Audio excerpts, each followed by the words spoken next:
Boleh kita mulai ibu? Ya. Bismillahirrahmanirrahim. Assalamualaikum warahmatullahi wabarakatuh. Alhamdulillahirabbil alamin wassalatu wassalamu ala asyrafil anbiya'i wal mursalin wa ala alihi wa sahbihi ajma'in. Allahumma zidna ilman nafi'a warzuqna fahman wasi'a. Allahumma inna nas'aluka ridhaka wal jannah wa na'udzu bika min sakhatika wan nar. اللهم افتح علينا حكمتك وانشر علينا من خزائن رحمتك يا أرحم الراحمين. اللهم افتح علينا حكمتك وانشر علينا من خزائن رحمتك يا أرحم الراحمين. وصلى الله على سيدنا محمد وعلى آله وصحبه وسلم والحمد لله رب العالمين. آمين يا رب العالمين. أما بعد, Alhamdulillah, kita dapat bersama pada hari ini dalam hari yang sangat besar maknanya untuk umat Islam, iaitu hari yang bertepatan dengan 27 Rejab tahun ini, untuk kita mengingati, menyebut kembali antara peristiwa-peristiwa yang berlaku dalam takwim Islami. Takwim Islami ataupun takwim Hijri, yang mana berkait langsung dengan peristiwa-peristiwa yang berlaku di dalam Islam, yang diangkat oleh Allah Subhanahu Wa Taala sebagai suatu kelebihan, dan pastinya ada di sana rahmat daripada Allah Subhanahu Wa Taala bila kita sebut tentang peristiwa-peristiwa yang berlaku kepada diri Nabi sallallahu alaihi wasallam. Dan lebih hebat daripada itu, ibu-ibu, peristiwa ini adalah suatu peristiwa yang datang daripada Al-Quran sendiri. Jadi siapa yang tak beriman dengan sebahagian daripada Al-Quran, dia dikira sebagai orang yang tidak beriman pada keseluruhan Al-Quran. Afatu'minuna bil kitab, adakah kamu itu beriman dengan kitab, ataupun kamu beriman dengan separuh daripada kitab, dan wa takfuruna bi ba'd, dan kamu mengkufuri sebahagian yang lain. Dan sepatutnya kita tidak menjadi seperti mana Bani Israel ataupun Yahudi dan Nasrani, yang mana mereka menjuzuk-juzukkan isi kitab, beriman dengan sebahagian dan tidak beriman dengan sebahagian.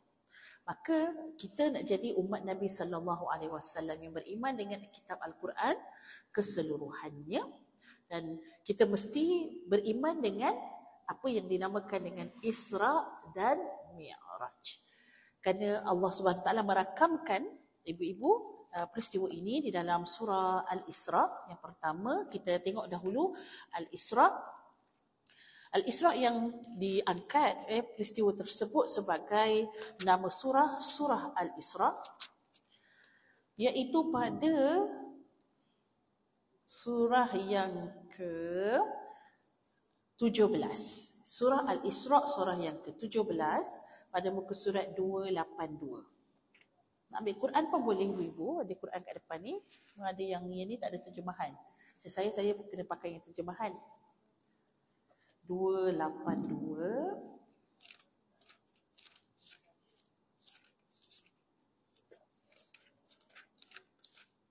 Okay.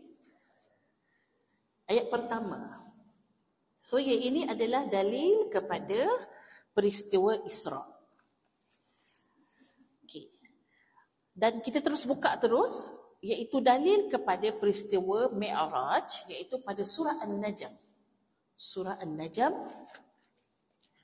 ayat 13. Kita buka dulu, kita tengok. Surah An-Najmu,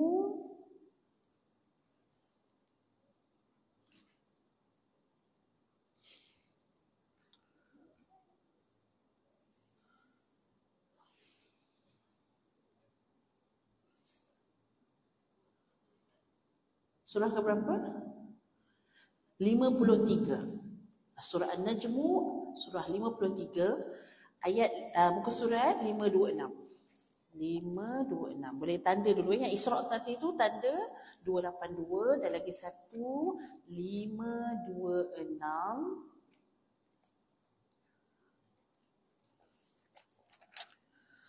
Surah An-Najm. Apa maksud An-Najm? An-Najmu bintang. So orang bagi nama anak Najmi. Tapi setakat ni tak ada nujum Nujum 4 belalang nanti jadinya. Nujum tu jamak lah kepada Najmun. Najmun satu bintang, kalau nujum bintang-bintang lah, berbintang-bintang. Okey, dalam surah An-Najmu, iaitu pada kita bermula dengan ayat 13, walaqad ra'ahu nazlatan ukhra, sampailah ayat 18, iaitu pada ayat laqad ra'a min ayati rabbihil kubra. Okey, itu adalah dalil, iaitu peristiwa Mi'raj. Jadi dua-dua ni ibu-ibu, dua-dua datang pada Quran. So tidak ada ruang di sana untuk kita menafikan peristiwa Isra' dan Mi'raj. Pernah jumpa dengan orang yang tak beriman dengan Isra' Mi'raj? Tak pernah jumpa, saya baik tak jumpa. Ibu-ibu banyak tau follower Abu Jahal. Banyak. Kan Abu Jahal dia tak beriman kan dengan peristiwa Isra' Mi'raj ni. Jadi dia menjadi pelopor, dan pada hari ini ada pengikut-pengikut follower dia yang datang dalam bentuk terkini lah. Dalam bentuk yang bagaimana kita boleh kata, dia cuba untuk mengatakan peristiwa Isra' Mi'raj tu logik.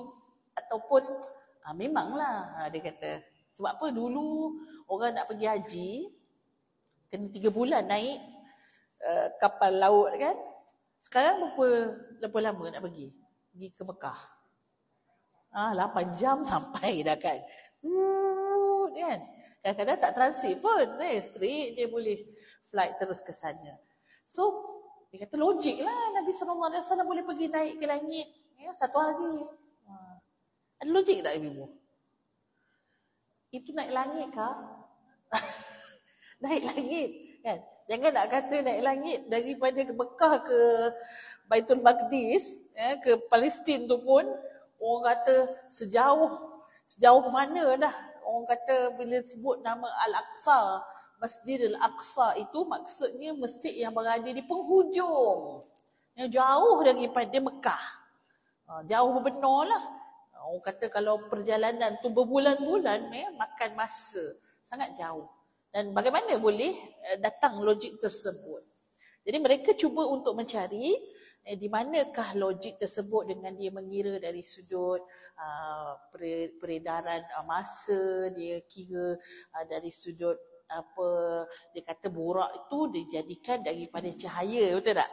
Sebab tu dia binatang borak ini yang menjadi kenderaan Nabi, dia berwarna putih, lebih besar daripada keldai, lebih kecil daripada baral.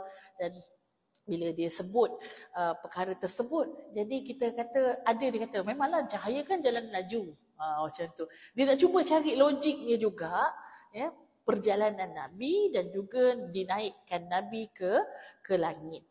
Tapi sebenarnya hakikatnya ataupun akhirnya dia tak akan jumpa di manakah logik perkataan tersebut ataupun peristiwa Isra' dan Mi'raj, kerana peristiwa Isra' dan Mi'raj suatu peristiwa yang merupakan mukjizat. Mukjizat ibu-ibu.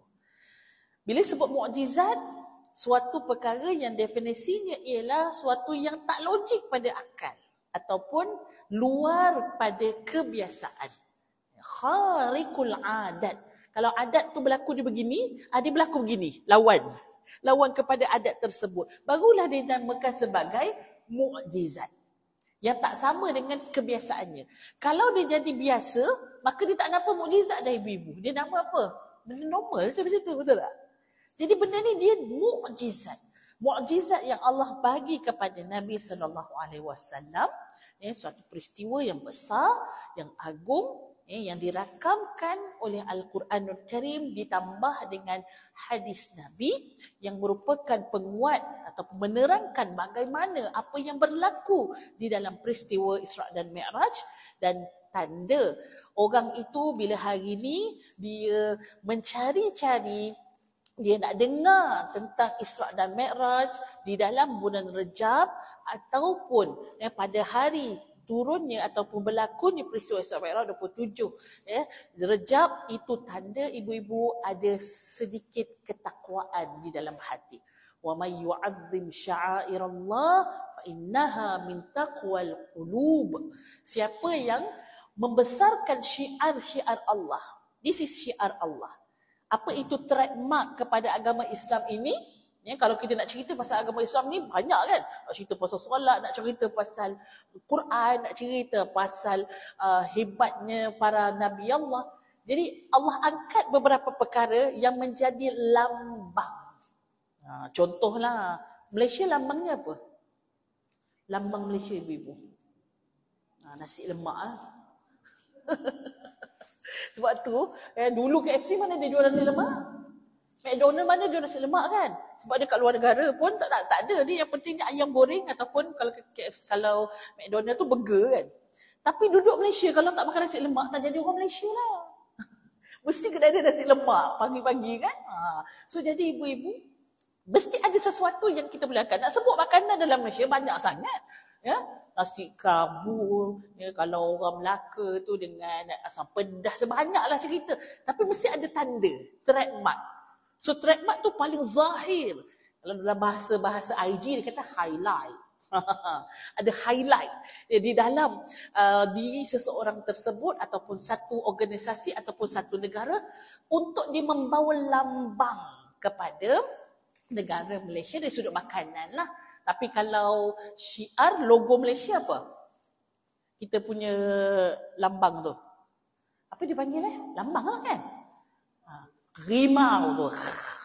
Macam tu ibu-ibu. Rimau tu. Itu lambang Malaysia. Itu bukan bendera lah. Bendera lain. Itu lambang. So, dia mesti ada satu syiar. Syiar ataupun lambang, logo, trademark, highlight yang diangkat untuk menunjukkan sesuatu perkara. Jadi di dalam Islam, Allah yang angkat lambang-lambang ini. Min sya'airillah. Daripada syiar-syiar agama Islam, ada perkara yang Allah angkat. Contohnya, kalau dalam ibadah haji, kalau di Mekah itu Kaabah itu sendiri, sa'i, safar dan Marwah, Allah kita boleh tengok makam Ibrahim. Itu semua adalah syiar-syiar yang diangkat.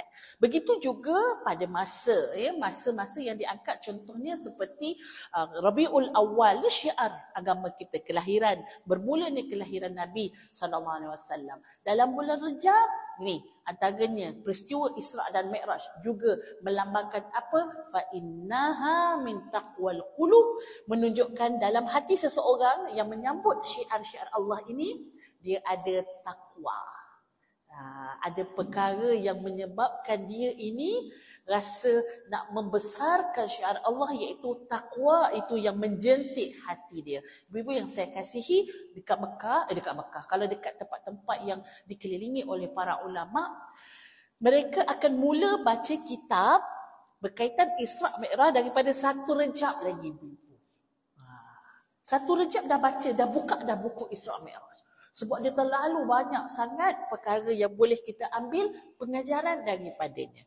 Kita cukuplah dapat 1 hari pun kalau dapat cerita pasal Isra Mi'raj pun alhamdulillah, syukur banyak dah.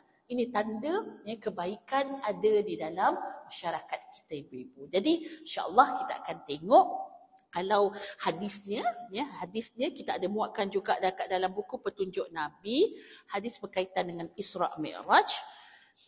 Sebentar, saya buka dahulu pada bahagian yang pertama lah, iaitu pada bahagian akidah, muka surat 62. Siapa yang dah dapatkan buku ini, balik ni boleh tengok muka surat 62. Kita cerita rihlah, iaitu Nabi Muhammad sewaktu Isra Mi'raj bersama dengan para anbiya. Dekat hadis ini kita ambil daripada Abu Hurairah, iaitu pertemuan Nabi SAW dengan para nabi yang diutuskan merupakan perintah yang terdapat dalam mukjizat Isra dan Mi'raj. Baik, dekat dalam hadis ini ibu-ibu menceritakan bagaimana Nabi SAW, kalau kita baca dekat hadisnya, laqad ra'aituni fil hijri wa quraish tas'aluni an masraya fasa'alani an asya'i min baitil muqaddis lam uthbituha. Dari Abu Hurairah, dia kata, ketika aku sedang berada di Hijr, orang-orang Quraisy bertanya kepadaku tentang peristiwa Isra dan Mi'raj. Faqaribtu karbatan ma kurribtu mithlahu qattun. Qala farafa'ahu Allah li anzuru ilaihi ma yas'aluni an syai'in illa anba'tuhum bihi. Waqad ra'aituni fi jama'ati minal anbiya. Okey, kita sampai situ. Antara yang lain, mereka menanyakan kepadaku tentang Baitul Maqdis. Ya, sebab nak bagi tahu bahawa betul-betul Nabi sampai itu yang bukannya Nabi rasa Baitul Maqdis, tapi sebenarnya bukan Baitul Maqdis. Jadi mereka nak tahu, maka mereka reconfirm dengan Nabi, kau sampai sana dia belah mana tingkapnya. Macam tu. Berapa tiangnya? Dia orang reconfirm dengan Nabi, nak bagi tahu bahawa betul ke Nabi ni sampai Baitul Maqdis. Nabi kan lahir dekat Mekah, betul tak? Lepas tu Nabi SAW pergi ke Syam untuk berniaga. Dan Nabi cerita tu, masa tu umur Nabi sudah 52 tahun. Isra' Mi'raj berlaku, ibu-ibu boleh tulis nota ni, yang umur Nabi 52 tahun. Tempat mana ibu-ibu? Sebelum tempat Mekah ke Madinah? Lepas tu Isra' Mi'raj berlaku? Mekah ke Madinah? Alhamdulillah, semua lulus Melaka. Sebab apa? Ayat tu dah sebut kan? Minal masjidil harami ilal masjidil aqsa. So kita tahu minal, daripada masjidil haram, iaitu yang terletak di Mekah. So bila kita sebut tempat, bermulanya Isra' Mi'raj adalah di Mekah. Umur Nabi 52 tahun, kerana dia berlaku 12 tahun selepas pelantikan Nabi SAW menjadi Nabi dan Rasul. Baik itu umurnya, itu tempatnya. Kalau dari sudut fatrah masa, sebelum hijrah ke selepas hijrah? Ni ada ikhtilaf ulama' nampak gaya kan ni? Siapa yang kata sebelum? Yang kata selepas? Tak ada pula. Ada juga yang selepas. Alhamdulillah. Yang bakinya? Atas pagar. Sebelum pun tak yakin, selepas pun tak boleh yakin. Baik. Jawapannya ialah, sebelum hijrah. Kalau fasa waktu tu, sebelum hijrah. Sebab berlaku juga selepas pada hijrah, ada ayat turun dekat Mekah. Tapi Nabi dah kembali semula ke Mekah kan. Tapi fasa selepas hijrah. Tapi yang ini berlaku sebelum hijrah. Okay? So itu antara yang kita kena tahu. Dia punya dari sudut bila berlaku, dan setahun sebelum tu, tahun 11 Hijriah itu berlaku Nabi kali pertama pergi berdakwah ke Taif. Bila Nabi pergi berdakwah ke Taif, ibu-ibu bayangkan masa dekat Mekah pun orang terima dengan hati terbuka ke ataupun dengan dibalas dengan kesakitan ibu-ibu. Kita dah belajarkan dalam fiqh sirah. Ya Allah, bukan senang nak dakwah dekat penduduk Mekah. Yang dibunuh sahabat-sahabat, yang disula sahabat-sahabat, yang mati dipanggang pun ada ibu-ibu. Ya Allah, Allahu Akbar. Tahun boykot sampai tak ada benda nak makan. Lah makan apa? Daun ibu-ibu. Susahnya nak dakwah kat Mekah. Baik ibu-ibu, susah kat Mekah, Nabi pun pergi ke Taif dengan harapan orang Taif boleh terima dakwah. Sampai Taif dia balik apa? Batu. Anak-anak kecil diupah oleh orang-orang dewasa, balik-balik tu. Baling Nabi dengan batu, darah. Sehingga penuh kasut Nabi dengan darah ibu-ibu. Allahu Akbar. Malaikat tengok, ya Rasulullah, kalau kau kata ya je, aku akan minta Allah untuk Taif ni di antara dua gunung ibu-ibu. Lembah di antara dua gunung. Kalau kau kata ya je, aku akan rapatkan kedua-dua gunung ni biar habis Taif ni. Tapi apa Nabi doa? Apa Nabi kata? Tak, jangan begitu. Allahumma hdi qaumi fa innahum la ya'lamun. Moga Allah bagi hidayah pada umat aku ini sebab mereka tak tahu. Kalau kita ibu-ibu, orang kacau sikit je kita punya hati, Itu punya marahnya. Oh, dia tak tahu. Sampai sensing ni. Kau tak tahu aku punya marah. Kau ingat kau punya marah je. Kita punya perasaan. Tapi Nabi dia tak fikir tentang diri dia yang sudah disakiti. Tapi dia fikir tentang agama Allah. Mungkin ada zuriat daripada penduduk Taif yang akan membawa agama Allah ini. Jadi Nabi pulang ke Mekah dengan hati yang cukup-cukup tersakiti. Cukup-cukup merasa duka, hiba terhadap layanan yang diberikan oleh penduduk luar daripada Mekah. Tambah pula ibu-ibu pada tahun tersebut, Allah Subhanahu Wa Taala menjemput 2 orang penyokong kuat pada dakwah Nabi. Tambah lagi dengan pemergian Abu Talib dan pemergian isterinya Siti Khadijah. Sehingga tahun tersebut digelar sebagai tahun duka. Pernah dengar lagu-lagu yang sedih-sedih kan? Lagu-lagu dekat radio klasik yang lama-lama kan? Kalau orang sedih tu bunyinya gelisah. Oh sedih sangat. Sedih sangat kan? Kalau lagu sedih tu ya Allah ibu-ibu kan? Rasa macam nak layan perasaan je. Itulah tahun kesedihan. Dan Allah nak pujuk, Allah nak bagi tahu kepada Rasulullah sallallahu alaihi wasallam dan umatnya, ketika kamu diberikan ujian oleh Allah yang bertalu-talu, ujian tanpa henti, bersabarlah kalian. Kerana di sebalik ujian, di sebalik minha, di sebalik mihnah, dalam bahasa Arab ujian ni namanya mihnah, mimha nun ta, mihnah, M-I-H-N-A-H, mihnah. Fi kulli mihnah wajada minha. Dia terbalik satu ibu-ibu.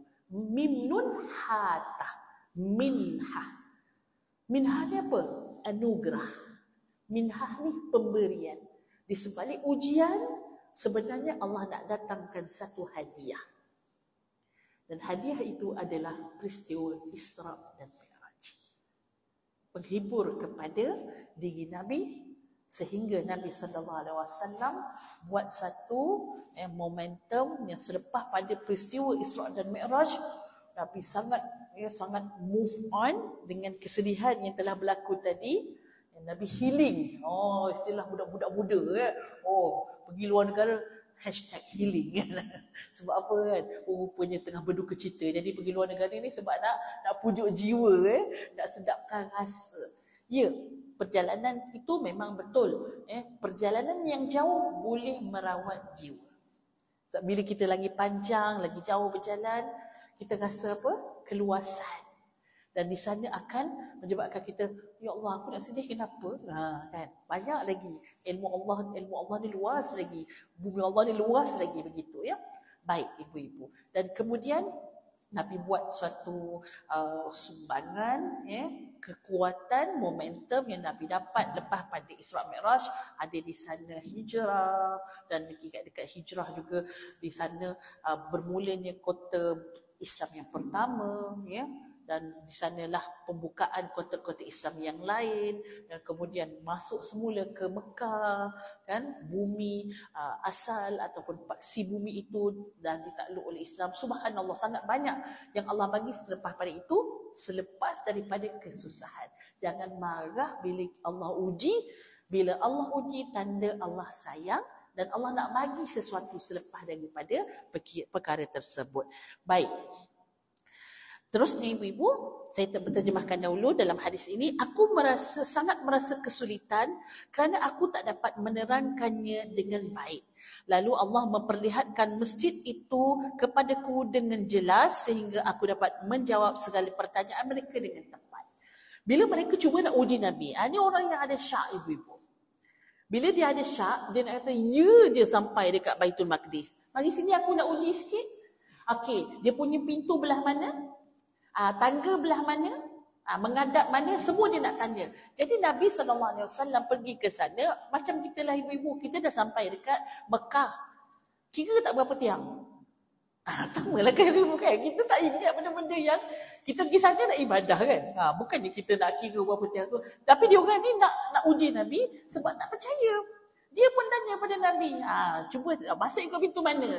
Pintu barat ke pintu timur? Macam tu. Bila dia tanya, Nabi tak boleh nak terangkan, Nabi tak berapa nak ingat, tak berapa nak yakin. Allah letak projektor skrin depan Nabi. Allah bayangkan terus di hadapan mata Nabi, itulah Baitul Maqdis, belah kanan, belah kiri, belah atas, belah bawah. Nabi boleh sebut seolah-olah Nabi macam duduk di Baitul Maqdis. Subhanallah. Allah bantu Nabi sallallahu alaihi wasallam. Sehingga aku dapat menjawab segala pertanyaan mereka dengan tepat. Aku teringat pula ketika aku berada di antara para nabi. Ini adalah hikmah daripada Isra' Mi'raj. Ibu boleh tulis yang pertama, iaitu menunjukkan bahawa Nabi adalah kesinambungan daripada nabi-nabi sebelum ini. Nabi adalah mata rantai daripada nabi-nabi yang sebelum ini. Isnad Nabi Muhammad ini adalah seorang nabi yang tak ada kaitan dengan nabi-nabi sebelum ini. Tak. Dia ada kaitan dan dia adalah rangkaian yang sama. Satu jalur yang sama. Dakwah yang sama. Tujuan yang diutuskan oleh Allah yang sama. Suatu kesinambungan daripada nabi-nabi yang diutuskan sebelum ini. Ketika itu, saya baca lagi sambung, Nabi Musa alaihissalam sedang solat. Dia seorang lelaki yang gagah perkasa. Bagai kebanyakan lelaki syanu'ah. Dekat sini Nabi SAW nak bagi tahu, Nabi SAW berjumpa dan bersama dengan nabi-nabi ini sebelum lagi naik ke Mi'raj. Di Baitul Maqdis, Nabi dah jumpa dengan para nabi-nabi. So this one is first time Nabi jumpa dengan para nabi yang lain. So bila dia nak bagi tahu jumpa dengan Nabi Musa, saja Nabi Muhammad SAW sebutkan macam mana tubuh Nabi Musa tu. Jadi kita daripada hadis ni kita tahu ibu-ibu, Nabi Musa ni orangnya sasa. Nabi Musa ni orangnya gagah lah, perkasa dari sudut badan dia. Seperti lelaki Bani Syanu'ah. Begitu pula Isa ibnu Maryam sedang solat. Nabi Isa, Nabi nak tashbih ataupun nak kata muka Nabi Isa ni macam mana, dia kelihatan mirip dengan Urwah bin Mas'ud Al-Thaqafi. Kena carilah pula muka Urwah macam mana. Tapi sahabat-sahabat Nabi, macam muka Urwah. Macam tu. Lebih kurang banyak-banyak macam Urwah. Begitu. Jadi Nabi kenalkan para nabi-nabi ini ada mirip-mirip dengan sesuatu supaya kita ada satu gambaran lah. Dia lebih lagi, Nabi Ibrahim juga sedang solat. Tadi Nabi Isa pun solat, Nabi Ibrahim pun bersolat.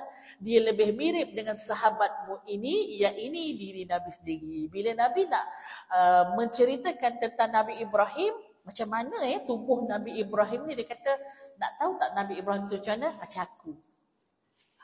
Betul lah ibu-ibu kan? Kan Nabi Muhammad daripada keturunan Nabi Ismail. Nabi Ismail kan anak Nabi Ibrahim.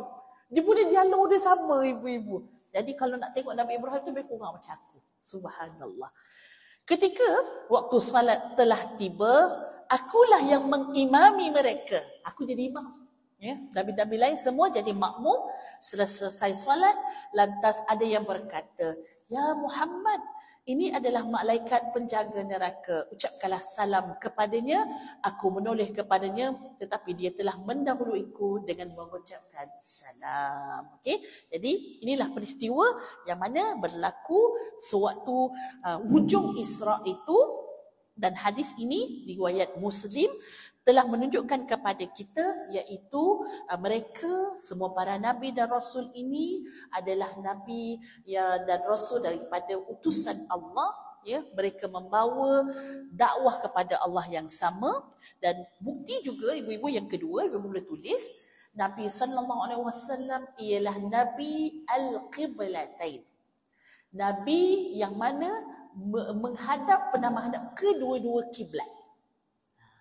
Kan sebelum Nabi diberikan ayat berkaitan dengan tukar kiblat, iaitu ayat tu turun pada waktu Sya'ban.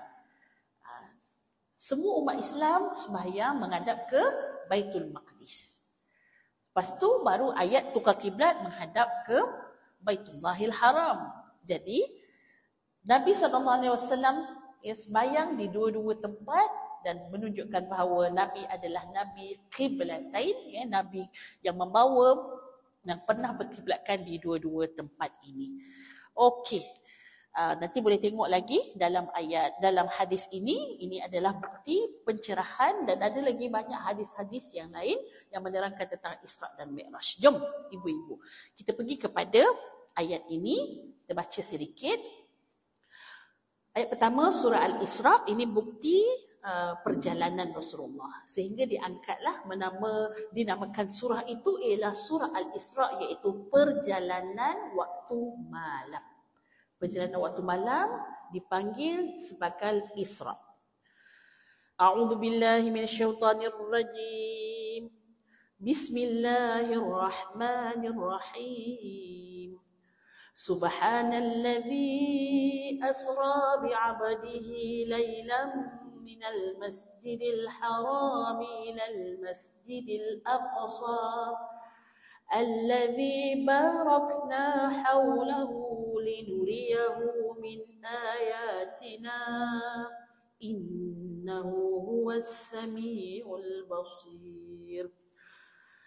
Yang bermaksud Maha Suci Tuhan yang telah memperjalankan hamba-Nya, yaitu Muhammad, pada suatu malam daripada Masjidil Haram ke Masjidil Aqsa yang telah diberkati di sekelilingnya, agar kami memperlihatkan kepadanya sebahagian tanda-tanda kebesaran kami. Sesungguhnya Allah Maha mendengar lagi Maha melihat.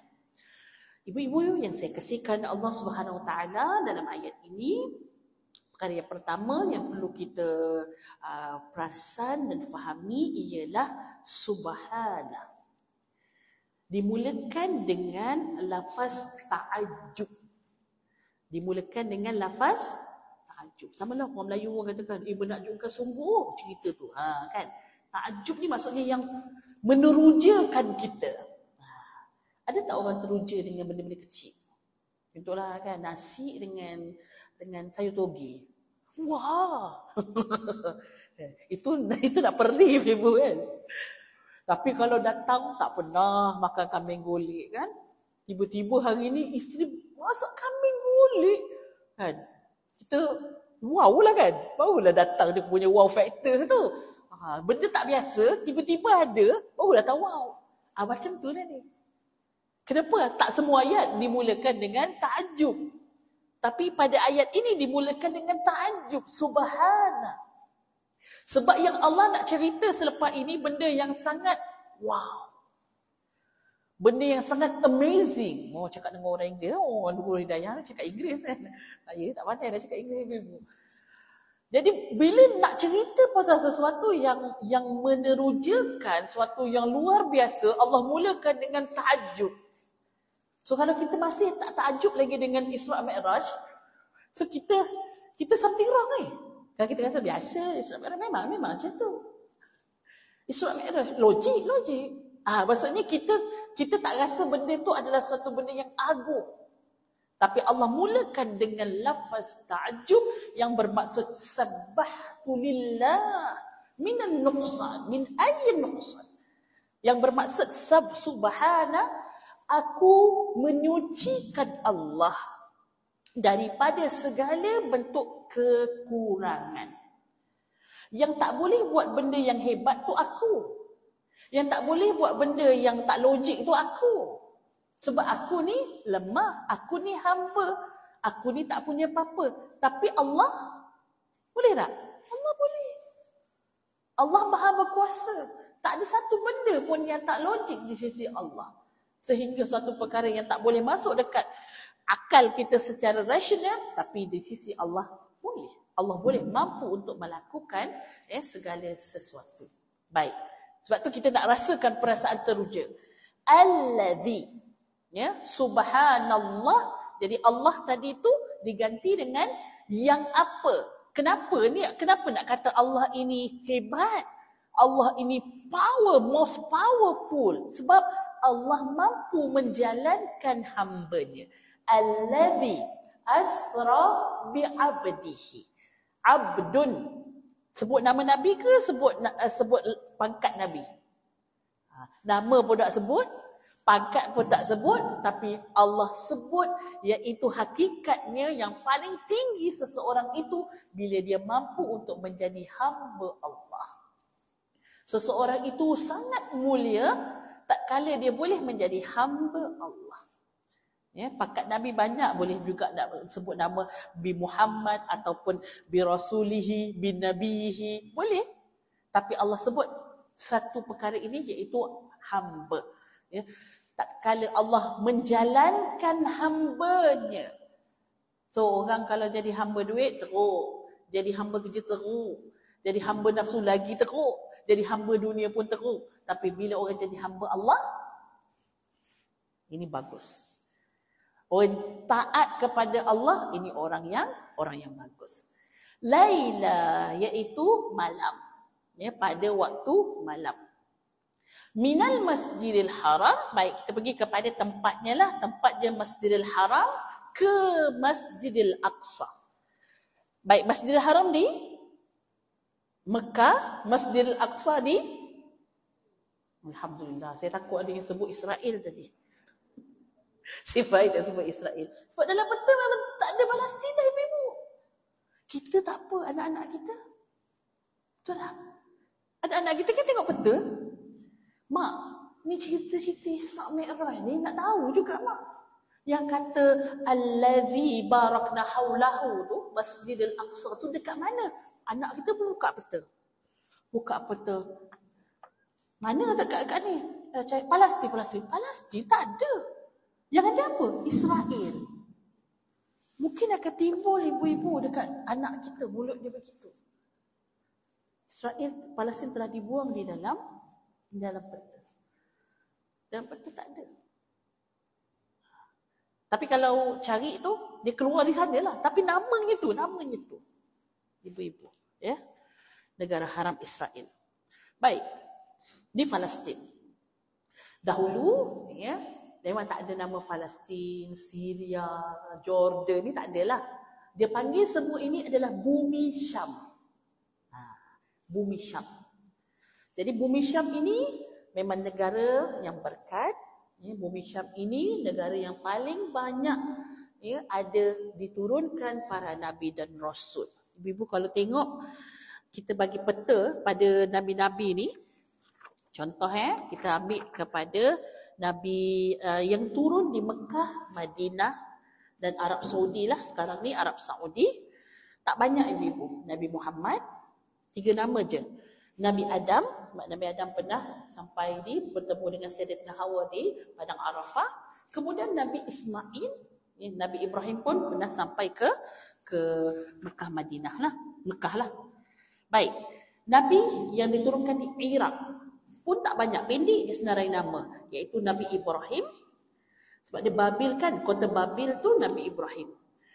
Kemudian Nabi Idris alaihissalam, Nabi Idris pun pernah berhijrah ke Mesir, tapi yang pertamanya dia bermula daripada Iraq. Sebab Nabi Idris memang orangnya pandai dan suka berhijrah sebab nak cari ilmu.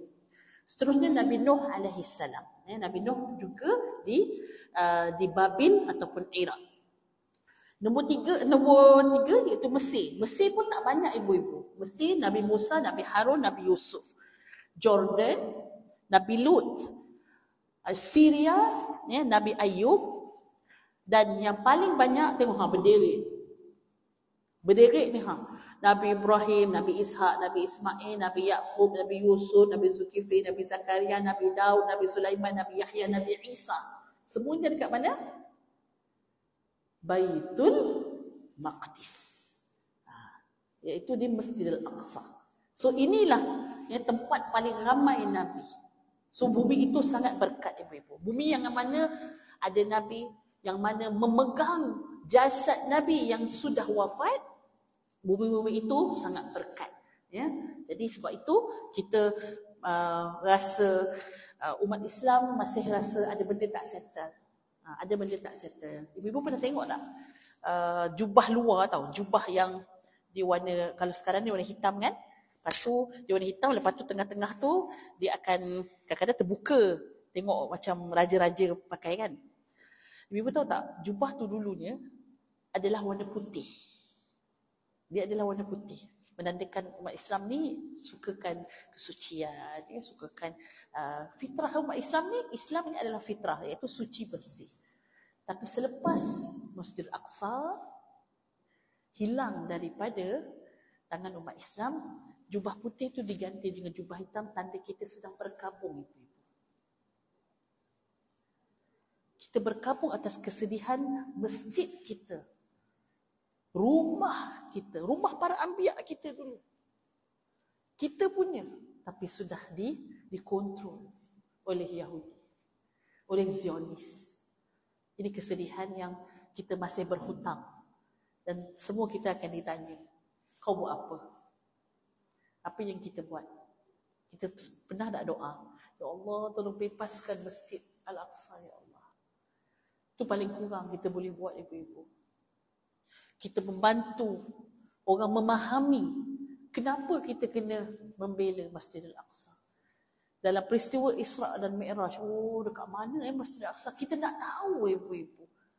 Kita pergi kepada perkara yang menyebabkan kita faham kenapa Baitul Maqdis ni satu perkara yang sangat utama dalam masyarakat Islam, dalam agama Islam. Ini suatu benda yang bagus. Alladzi barakna haulahu, baik sampai situ.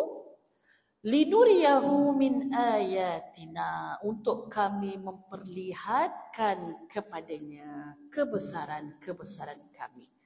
Jadi ayat, ayatina, ayat iaitu dalam bahasa Melayu disebutkan ayat. Kita ingat ayat Quran kan?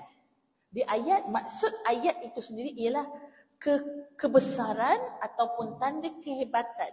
Sebab dalam Quran banyak, wa min ayatihi an khalaqalakum min anfusikum azwaja. Daripada tanda kebesaran Allah, Allah ciptakan pasangan lelaki dan perempuan. Daripada tanda kebesaran Allah, Allah jadikan malam dan siang.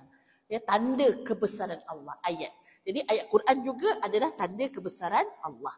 Jadi di sini dalam peristiwa Isra' Mi'raj, tanda kebesaran Allah ialah tengok Allah boleh jalankan kamu, wahai Nabi, dalam tempoh masa yang sangat singkat dan suatu tempat yang tidak boleh manusia terobos.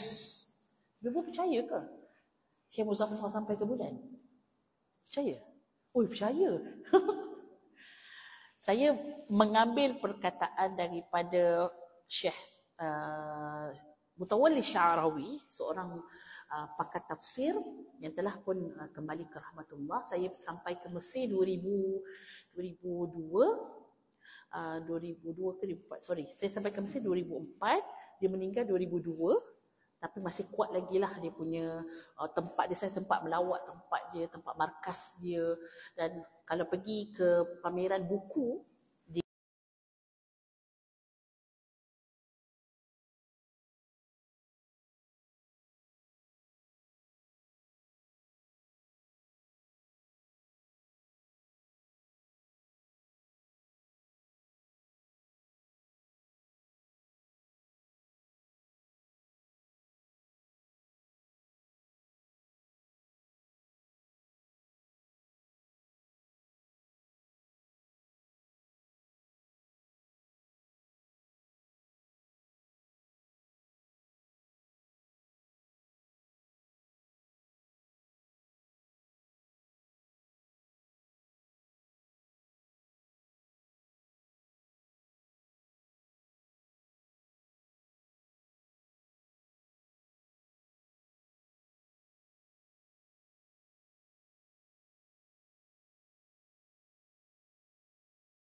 ما زاغ البصر وما طغى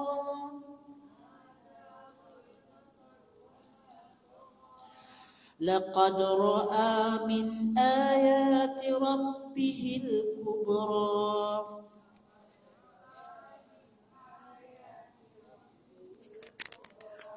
صدق الله العظيم. Yang bermaksud dan sungguh dia Muhammad telah melihatnya dalam rupa yang sebenar pada waktu lain, iaitu di Sidratul Muntaha. Dekat dengannya ada syurga tempat tinggal. Muhammad melihat Jibril ketika Sidratul Muntaha diliputi oleh makhluk-makhluk gaib yang tidak terhingga. Penglihatannya, yakni Muhammad, tidak salah daripada apa yang dilihatnya itu dan tidak pula melampauinya. Sesungguhnya dia telah melihat sebahagian daripada tanda-tanda kebesaran Tuhannya yang paling besar. Ibu yang saya kasih kerana Allah Subhanahu Wa Taala, saya bacakan sedikit di bawah ini. Tak tahulah ada kaitan ke tak. Yang hadis ini asbabun nuzul kan, ini cerita lain.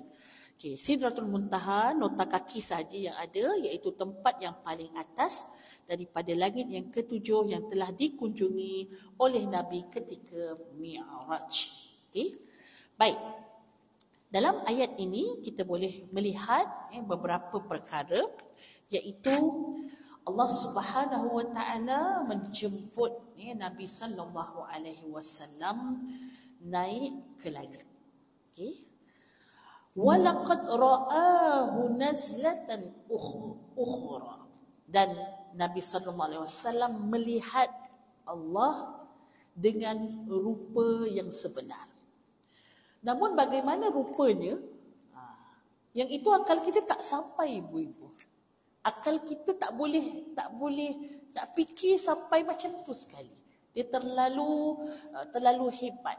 Kerana Allah Subhanahu Wa Taala bukanlah berjisim seperti makhluk. Allah tidak bertempat, berjihah. Ada kalau sini kanan kita panggil sini kiri, betul tak? Jadi kalau kita tengok sini tengok kanan, tengok sini tengok kiri. Tapi Allah Subhanahu Wa Taala bukan macam kita. Yang mana kita ada tempat kita duduk, di barat, di timur, di utara ataupun selatan. Allah tidak berjihad, Allah tidak bertempat, Allah tidak berjisim. Jadi jawapannya macam mana Ustazah? Wallahu a'lam. Jadi ceritanya pertemuan Allah dan Nabi sallallahu alaihi wasallam tidak dapat kita ketahui bagaimana, tetapi kita yakin dan percaya bahawa Allah berjumpa dengan Nabi, Nabi berjumpa dengan Allah Subhanahu Wa Taala. Di mana tempatnya? Inda Sidratil Muntaha. Di situlah tempat pertemuan Allah dan Rasul mulia. Ya, di Sidratul Muntaha. Indaha Jannatul Ma'wa. Di Sidratul Muntaha ni tempat yang paling tinggi ni ibu-ibu. Di sana ada syurga Al-Ma'wa. Syurga Al-Ma'wa. Syurga dia banyak. Syurga An-Na'im, syurga Firdaus. Ya.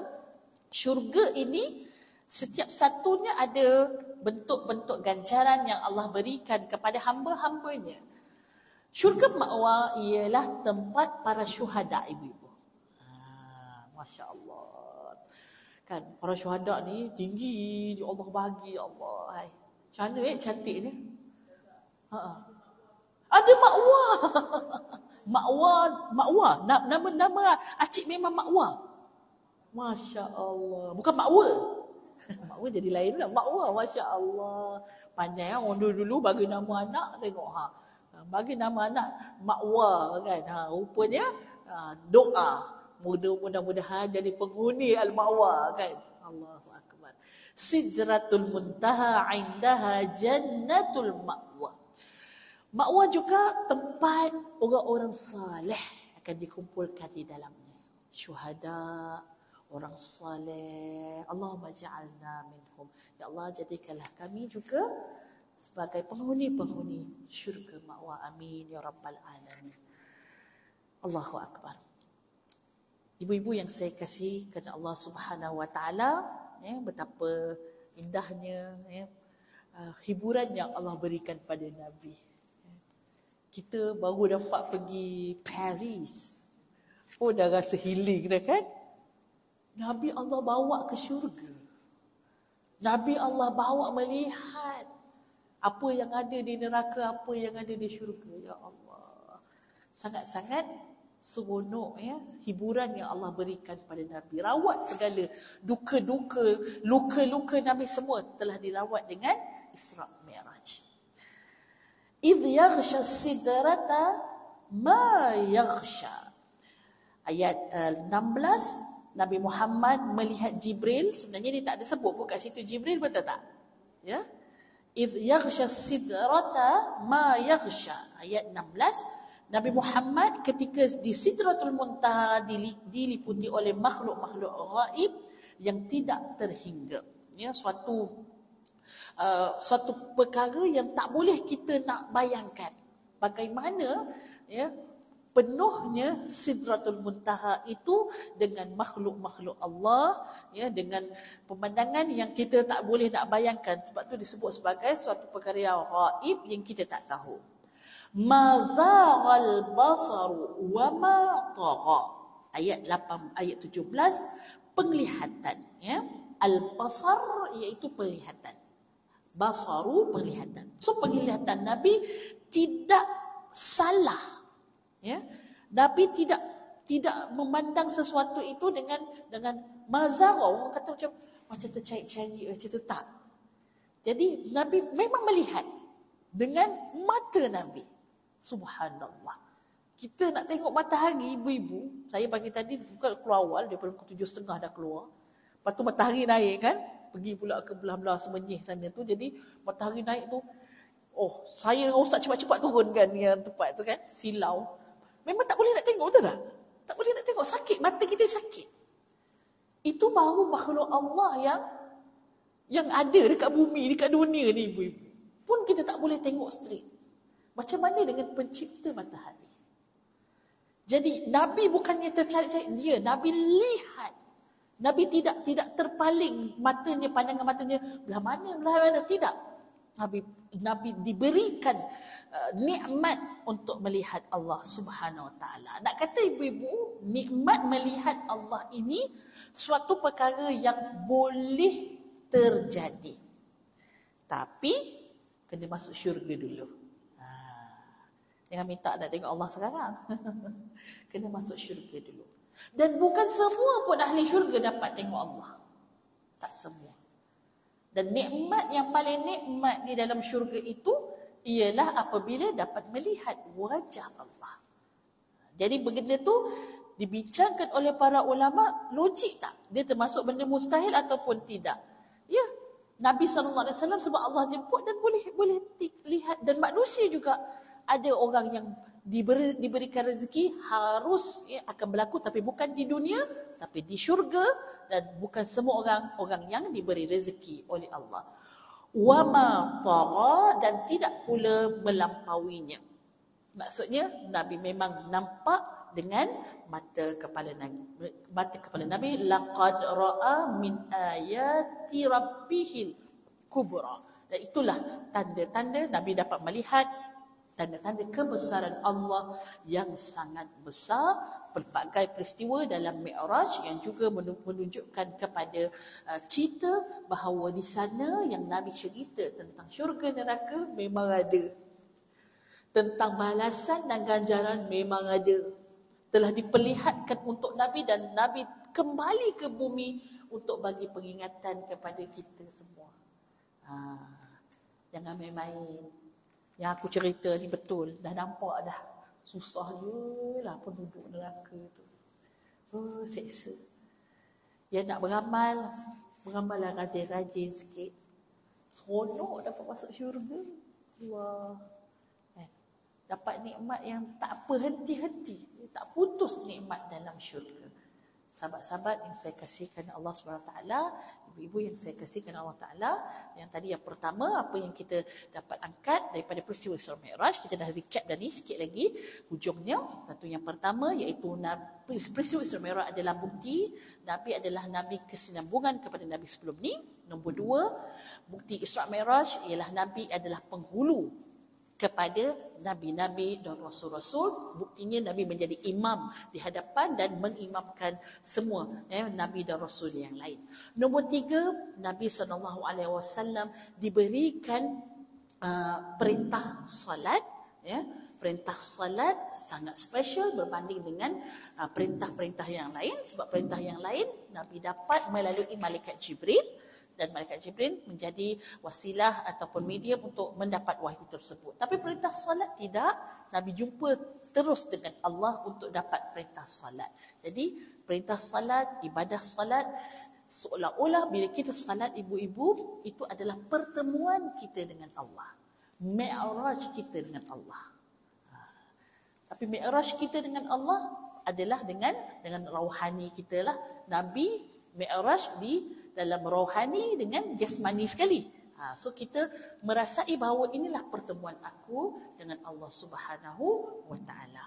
Baik, nombor 4 ibu-ibu, peristiwa Isra Mi'raj ialah bukti bahawa setiap kesusahan itu akan datang kesenangan selepas padanya. So orang yang merasai kedukaan, musibah, sedang diuji, tolong ingat peristiwa Isra Mi'raj adalah satu bukti bahawa yang kau susah nanti, kejap lagi Allah bagikan pelangi. Nanti Allah bagikan cahaya di hujung perjalanan, yang mana cahaya Allah itu kalau datang, dia bukan datang dengan bentuk yang sedikit, tapi kalau kamu sabar, Allah akan bagi cahaya yang sangat besar, yang sangat menggembirakan hatimu. Itu nombor 4. Dan nombor 5, di dalam peristiwa Isra Mi'raj, kita mesti menjadi orang yang sampai kepada matlamat, iaitu Isra Mi'raj adalah untuk meningkatkan keimanan. Sebelum kita nak keluar ibu-ibu daripada masjid ni, kejap lagi, bila kita masuk program Isra Mi'raj, kita masuk ceramah Isra Mi'raj, sebelum kita keluar, make sure supaya dia menambahkan iman kita. Dia menambahkan iman, ya Allah, Maha Suci Allah, ya Allah, Subhanallah. Menambahkan iman kita, ya Allah, hebatnya kau boleh memperjalankan Nabi. Ya Allah, hebatnya rahmat dan kurniaanmu kepada Nabi SAW. Walaupun diuji dengan banyak benda, tapi kau tolong agama ini dengan memberikan peristiwa Isra Mi'raj kepada Nabi SAW. Jadi, dia mesti menambahkan iman, walaupun kita tak pernah sampai, kita tak pernah tengok dengan mata, itulah tanda keimanan. Alif Lam Mim, dzalikal kitabu la raiba fihi hudan lil muttaqin alladzina yu'minuna bil ghaibi. Ciri orang muttaqin, dzalikal kitabu la raiba fihi hudan lil muttaqin. Apa ciri-ciri orang muttaqin? Pada safhah yang pertama tu ibu-ibu ada 5 kan? Kita tengok safhah yang pertama, safhah kedua lah, muka surat yang kedua lagi pada surah Al-Fatihah tu. Kat sini 5 ayat ni Allah nak bagi ciri orang-orang yang bertakwa, iaitu yang pertama orang yang beriman dengan benda ghaib. Nombor 2 orang yang solat. Nombor 3 wa mimma razaqnahum yunfiqun, orang yang berinfak, infak wajib, orang yang berzakat. Nombor 4 walladzina yu'minuna bima unzila ilaika wa ma unzila min qablik, iaitu beriman dengan kitab. Okey. Dan nombor 5 wabil akhirati hum yuqinun, iaitu orang yang beriman dengan hari akhirat. So siapa orang yang muttaqin, orang yang bertakwa, ialah yang pertama Allah buka dulu orang yang beriman dengan benda ghaib. Dan inilah yang kita nak buktikan pada hari ini. Terbuka indikator tersebut, ada orang yang rasa dia nak kena nampak dulu baru dia beriman. Contohlah, dekat Mekah barulah dia rasa dia macam soleh sikit, nak rajin buat kebaikan. Sebab apa? Dah dekat Kaabah. Takkanlah nak dajal lagi depan Kaabah dah. Kat sana dia baik ibu-ibu. Ustazah Zai cerita tau. Kami baru je buat program dengan Ustazah Zai 2 minggu lepas. Dia cerita, Ustazah Zai kan ada, dia punya Ustazah Zainah ada travel kan.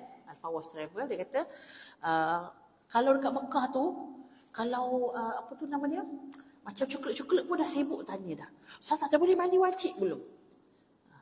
Soalan ni kau tak pernah tanya kat Ustazah ke dekat Malaysia kan? Ustazah rugi, sebab apa kat Mekah kan? Nak beribadah. Oh, maksudnya kalau kat Malaysia, kalau coklat-coklat tu, tak apa, nantilah dulu. Kadang-kadang coklat dah tak ada pun tak mandi wajib lagi. Ini orang madi. Ini orang material. Kena tunggu nampak Kaabah dulu baru nak jadi orang yang bertakwa. Kalau kat Malaysia ni macam Tuhan lain je. Macam orang dalam Ramadan lah. Dalam Ramadan, pakai tudung kan. Ramadan tak buat konsert. Sebab apa? Ramadan. Bot dia pun Masya Allah kan. Luar Ramadan, terkinja-kinja tak pentas. Dia lah orang pertama kan, yang mengajak orang supaya lalai kepada Allah. Kau ni Tuhan luar Ramadan, Tuhan lain ke? Jadi ini insan yang material. Nak kena duduk dekat dalam tu baru dia jadi orang. Kalau tidak jadi hantu ibu-ibu kan. So kita tak nak. Kita orang yang beriman dengan benda gaib. Nampak tak nampak, aku beramal. Nampak tak nampak, Allah tetap nampak aku. Jadi aku kena beri telus di dalam ibadah. Wallahu ta'ala alam. Terima kasih banyak-banyak ibu-ibu untuk sesi hari ini. Minta maaf kerana mengambil masa yang lama. Dan insyaAllah kita ada bawa sedikit barang-barang daripada Timur Tengah. Musim dah sekarang ni. Dah musim kurma. Boleh? Oh ya, sila. Kalau ada